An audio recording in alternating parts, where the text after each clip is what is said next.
po regarding sa food natin. Alright.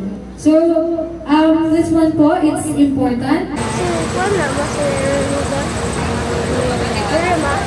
Okay, you go first. Dance in the window, parents. Ethan. Oh, hi. Worry. You're behind me. Hi, Kaito. You can do this. Burger. Meron silang burger. Want to eat na? Yeah. Sige na, you can eat that. Look at me. Wow. That's so yum. I don't know. Do you want some? Yeah. Where did you get it? I saved it. Oh. Nakapansin.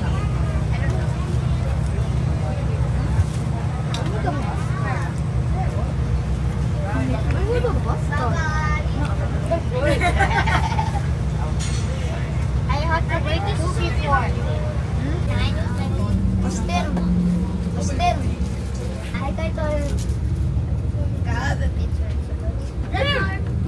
Tapo muna tayo. Ikaw lang isa, sir? Girls and boys.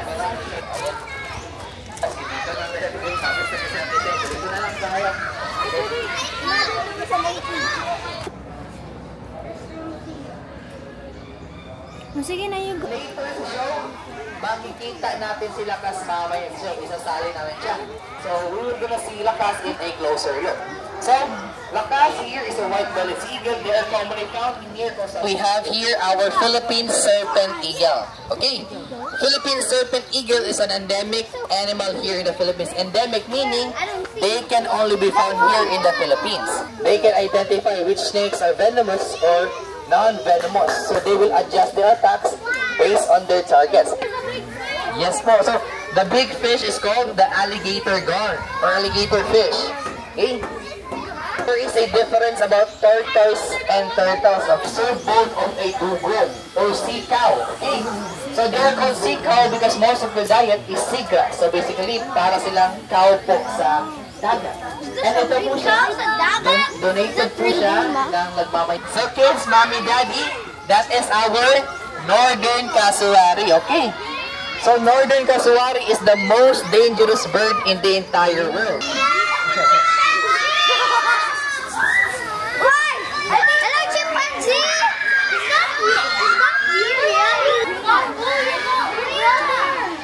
Ayun, dumakain. Ito na durian is using his bare hands. Also coconut. Pero ngayon, wala pang durian ngayon kasi actually, parents can mimic voices too if they are trained. So, that is our blue and gold mako. Blue and gold mako has a mental capacity of a 4-year-old child. So, magkasing talino lang nila yung asa at ang gulang na bata na tumamasalita. Bakit? They are a rescued animal. Sooner or later kasi ibabalik naman sila. So guys, that is our Brahmini kite, or we call it here banog. Okay? So, tinawag namin silang banog kasi pag lumilipad sila sa taas, para silang saranggola. Mommy, picture! They are... So, that is our picture! saltwater crocodile na. Where's other crocodile? Over here, we have 65 crocodiles right here. Yung iba po nasa ilalim. 12 feet up to 1 to 2 bars. So, You see that? ito sila mga... Case! Oh! It's gonna fly! Ilus mendorensis kasi first sila nakita sa Mindoro. So what is the difference about saltwater and freshwater crocodile? Ito siya, lalaki. Ito namang walang feathers, babae. So ang tawag sa lalaki na peafowl ay peacock. Ang tawag sa babae ay tawag ay peahen. Our 4-year-old Bengal tiger. So 4 years old pa yan si Luna. And you might ask, bakit white si Luna? Dapat orange naman yung mga tigers, diba? Same po siya sa crocodile kanina. Kulang din siya ng melanin sa katawan niya. That's why maputi siya. Clarky. Look here, Mama Clark.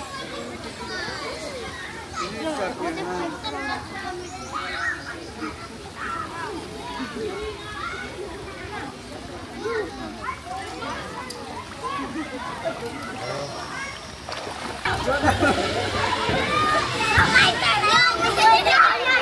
It's so much fun! Oh, God.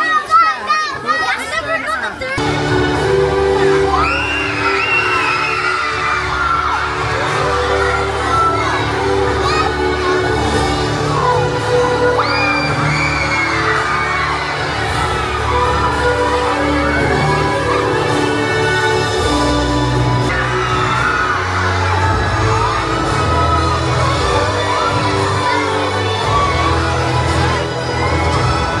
Mas maraming incentive na catch nilalapit ka daw, ay mas mataas ang chance na sasagutin siya. The vlog. Wala naman akong din yung vlog kaya natulog si Clark. Kapuwi siya, lain yung paminaw.